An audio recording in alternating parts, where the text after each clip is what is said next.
Bismillahirrahmanirrahim. Assalamu alaikum to all my dear students. Welcome to Commerce World by Sir Farooq Hadeem. Probability theory का जो long questions हैं हमारे पास उसकी series continue है और आज के इस वीडियो लेक्चर में मैं आपको एक और इसका सवाल करा रहा हूँ 2017 का। लास्ट जो लेक्चर मैंने बनाया था लॉन्ग क्वेश्चन का 2019 का, जिसमें हमने बॉल्स वाले क्वेश्चंस को डिस्कस किया था। उसका जो है वो काफी अच्छा फीडबैक मिला और आप लोगों ने बताया कि आप लोगों को काफी उससे जो चीजें हैं जो क्लियर हुई, और उससे होगा भी यही कि डेफिनेटली जब आप एक सवाल कर लेंगे बॉल्स वाला तो बाकी जितने भी क्वेश्चन हैं वो सारे के सारे उसी पैटर्न से होंगे और उसी डाटा से ही आपने जो है वो सारा काम करना है। तो अब मैं आपको एक क्वेश्चन जो है वो डाइस का करा रहा हूँ, इसी तरह से फिर एक क्वेश्चन जो है वो कार्ड्स का, और इसी तरह से एक क्वेश्चन टॉस का। तो ये 3-4 क्वेश्चंस करा दूंगा। तो उम्मीद है कि इंशाल्लाह आपका इस साल का जो लॉन्ग क्वेश्चन होगा वो बहुत अच्छा जो है वो हो जाएगा। तो एक क्वेश्चन करते हैं टॉस का, सॉरी डाइस का, और डाइस के क्वेश्चन में हम देखते हैं कि हमने इसको किस तरह से करना है। अब डाइस का जो क्वेश्चन आता है लॉन्ग में वो 2 डाइस का आता है, शॉर्ट में जो आता है वो सिंगल डाइस का आता है और लॉन्ग में जो आता है वो डबल डाइस का आता है। 2 balance dice are roll together. हमने 2 डाइस जो है, आपको पता ही होगा डाइस जो है वो आपके लूडो के जो आपके छक्के होते हैं, जो छक्के कहते हैं हम लोग उसको जो है वो कहा जाता है। तो अगर आपको डाई तो देखा हो तो आपने उसके ऊपर 1 से लेकर 6 डॉट्स जो होते हैं वो मौजूद होते हैं, 1 2 3 4 5 एंड 6। तो फाइंड कह रहे हैं आपको, सबसे पहले आपसे कह रहे हैं सैंपल स्पेस। अच्छा, सैंपल स्पेस क्या होता है? सैंपल स्पेस, ये एमसीक्यू भी बहुत आता है कि व्हाट्स अ सैंपल स्पेस। तो sample space is basically the list of all possible outcomes of an event. किसी भी इवेंट के जितने भी पॉसिबल आउटकम्स होते हैं उनको जो है वो सैंपल स्पेस से जो है वो डोनेट किया जाता है। अच्छा, सवाल में सैंपल स्पेस पूछा जाए या ना पूछा जाए, आपके लिए बनाना जरूरी है। सैंपल स्पेस दो ही चीजों का बनता है, एक आपका बनता है कॉइन्स का और एक आपका बनता है डाइस का। तो इन दोनों में जो भी सैंपल स्पेस, जो भी सवाल आएगा उसका सैंपल स्पेस चाहे पूछा जाए चाहे ना पूछा जाए, आपने बनाना ही बनाना है। अगर इस सवाल के अंदर सैंपल स्पेस उन्होंने पूछ लिया है लेकिन अगर ना भी पूछा होता तब भी हम सैंपल स्पेस लाजमी बनाते। तो सबसे पहला काम ये करेंगे, हम बनाएंगे sample space. Sample space S से डोनेट किया जाता है। तो मैंने यहाँ पे सैंपल स्पेस का जो कंप्लीट सेट है वो आप लोगों के लिए यहाँ पहले से बना के रखा हुआ है। तो इस एस को जो है वो मुझे यहाँ नीचे लिखना था, लेकिन ये क्योंकि मैं वर्ड पे बना रहा हूँ तो काफी टफ हो रहा है इसके ऊपर। तो ये एस ऊपर चला गया और सेट नीचे बन गया, लेकिन जब आप इसको बनाएंगे तो ये एस जो है वो बिल्कुल सेंटर में आना चाहिए इसके सामने। और फिर इसके बाद जो पॉसिबल आउटकम्स हैं वो हमने लिख लिए। हो सकता है पहले डाइस पे 1 आए, दो आप डाइस फेंक रहे हैं और दूसरे डाइस पे भी 1 आए। हो सकता है पहले पे 1 आए, दूसरे पे 2 1 आए और तीसरे पे 3 1 4 1 5 और 1 6। इसी तरीके से हो सकता है पहले पे 2 आ जाए और फिर इसी तरह से दूसरे पे 1 2 2 2 3 2 4 2 5। तो इस तरह से टोटल मिला के हमारे पास ये 36 का जो है वो सैंपल स्पेस बनेगा।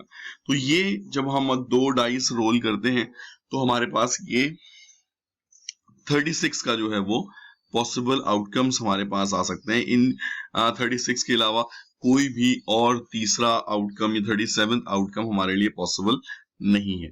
तो 1 2 1 3 1 4 1 5 और इस तरह से करते करते आपने बिल्कुल इसी सीक्वेंस के अंदर आपने इसका जो है सैंपल स्पेस जो है वो आपने तैयार करना है। मैं आपसे फिर कह दूं कि सैंपल स्पेस बनाना आपके लिए चॉइस नहीं है। पूछा जाए तो लाजमी हो जाएगा, ना पूछा जाए तब भी लाजमी बनाना है। अब चलते हैं केस 2 की तरफ। केस 2 में आपसे कह रहे हैं probability that the sum of the dots on top of the faces of the both dice is 11।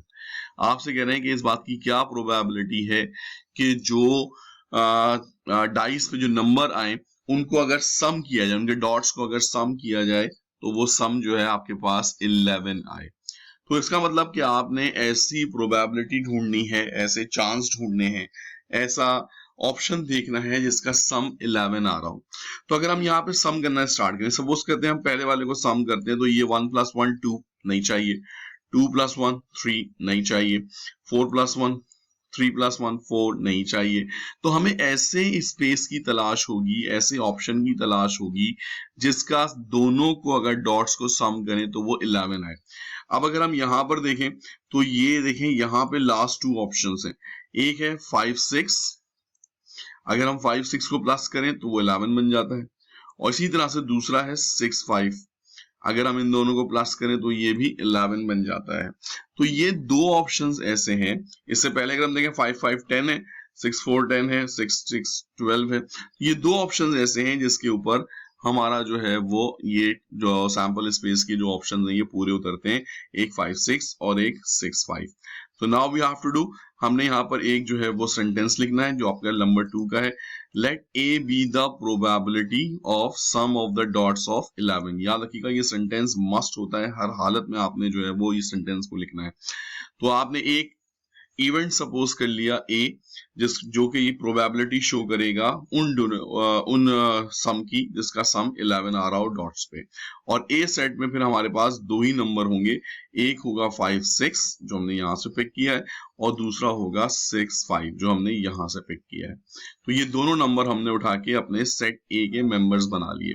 अब हम प्रोबेबिलिटी का जो है क्वेश्चन है वो सॉल्व करेंगे। प्रोबेबिलिटी का फॉर्मूला आपको बताइए, एन ऑफ ए और n of s, n of a divided by n of s। n of a का मतलब ये होता है कि number of members in set a, और n ऑफ s का मतलब होता है number of members of sample space.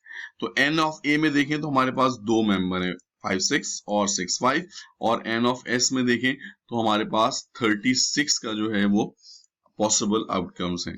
तो favourable outcomes divided by possible outcomes, favourable outcomes दो हैं, पॉसिबल आउटकम्स 36 हैं। फॉर्मूले में लिखा 2/36 और आंसर लिख दिया 1/18। याद रखिएगा प्रोबेबिलिटी के आंसर्स अपॉन में लिखे जाते हैं, पॉइंट्स में नहीं लिखे जाते। तो इसको जब भी आप इसको सॉल्व करेंगे इसके आंसर को आप हमेशा अपॉन में ही लिखेंगे। तो ये हमारे पास जो है वो पहला ऑप्शन तैयार हो गया। अब हम चलते हैं दूसरे उसकी तरफ, probability of getting the same number of dots. अब यहां बात हो रही है सेम नंबर ऑफ डॉट्स की, यानी इसका मतलब कि जो डॉट जो नंबर पहले इसके ऊपर होगा वही नंबर दूसरे डाइस पे भी होना चाहिए। तो इसमें आपने सबसे पहले वही काम करना है जैसे आप पहले करते हुए आ रहे थे। आपने इसका जो है वो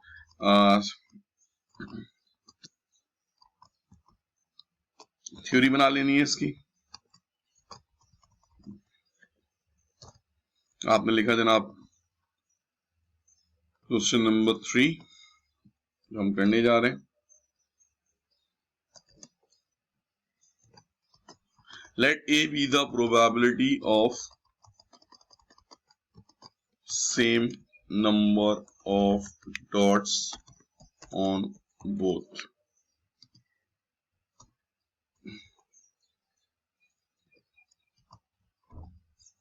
नाउ द सेम प्रोसेस करेंगे आप, प्रोबेबिलिटी ऑफ ए का जो सेट है वो आपने बनाना है। अच्छा, अब जो ए का सेट बनेगा उसमें हमें सेम डॉट्स चाहिए। सेम डॉट्स का मतलब